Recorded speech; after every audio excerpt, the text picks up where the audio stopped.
Hello बच्चों, चलो इस प्रश्न को पढ़ते हैं।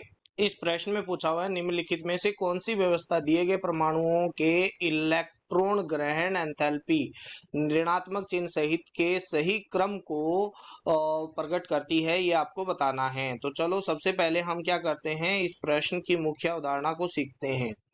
मुख्य अवधारणा के अंदर सबसे पहले हम ये देखते हैं कि इलेक्ट्रॉन लब्धि एंथैल्पी होती क्या है। इलेक्ट्रॉन लब्धि एंथैल्पी, इलेक्ट्रॉन लब्धि एंथैल्पी होती है जब किसी किसी गैसीय परमाणु के अंदर, गैसीय परमाणु के बाह्यतम कोश में एक इलेक्ट्रॉन जोड़ने पर मुक्त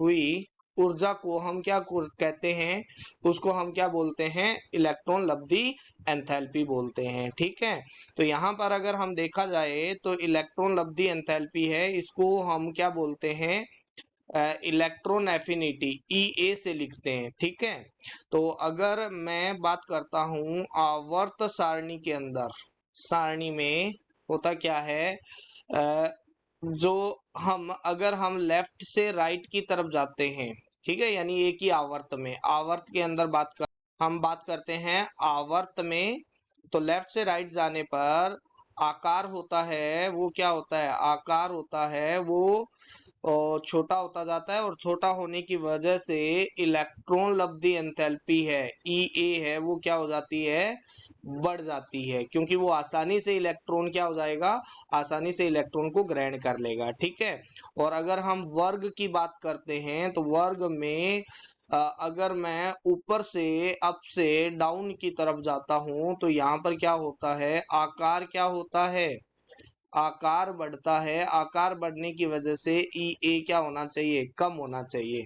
बट यहाँ पर अपवाद है, वो अपवाद क्या है आपके पास में, सेकंड आवर्त और थर्ड आवर्त के अंदर यहाँ पर अपवाद बन जाता है। वो क्या बन जाता है, एक थर्ड आवर्त आ गया आपके पास में, तो थर्ड आवर्त के अंदर तो यहाँ पर सेकंड आवर्त के जो तत्व होते हैं, जैसे आपके पास में फ्लोरीन आ गया, यहाँ पर ऑक्सीजन आ गया, यहाँ पर आपके पास में नाइट्रोजन फैमिली है वो बाद में आएगी, तो उससे पहले आपके पास में कौन सा आ जाएगा, कार्बन आ जाएगा।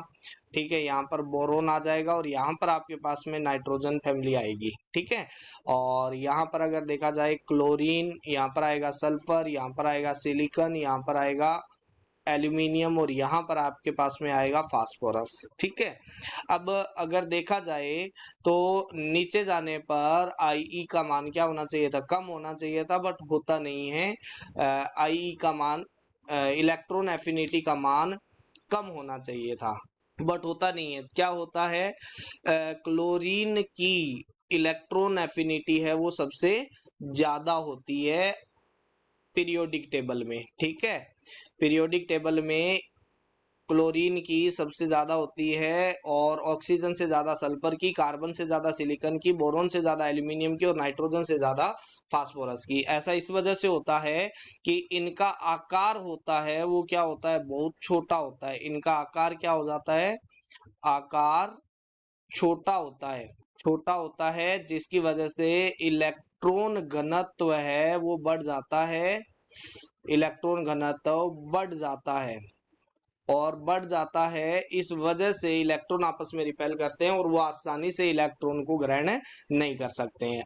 अब अगर मैं बात करता हूं फ्लोरीन और सल्फर में से, तो फ्लोरीन की इलेक्ट्रॉन एफिनिटी ज्यादा होती है, इसी तरीके से ऑक्सीजन की सिलिकॉन से ज्यादा, और एल्यूमिनियम की कार्बन से ज्यादा, और बोरोन की फास्फोरस से ज्यादा होती है। तो यहाँ से अगर सही उत्तर देखा जाए तो फ्लोरीन की सबसे ज्यादा, फ्लोरीन से ज्यादा होगी, और फिर आपके पास में सल्फर आएगा, और फिर क्या आएगा आपके पास में, ऑक्सीजन आएगा।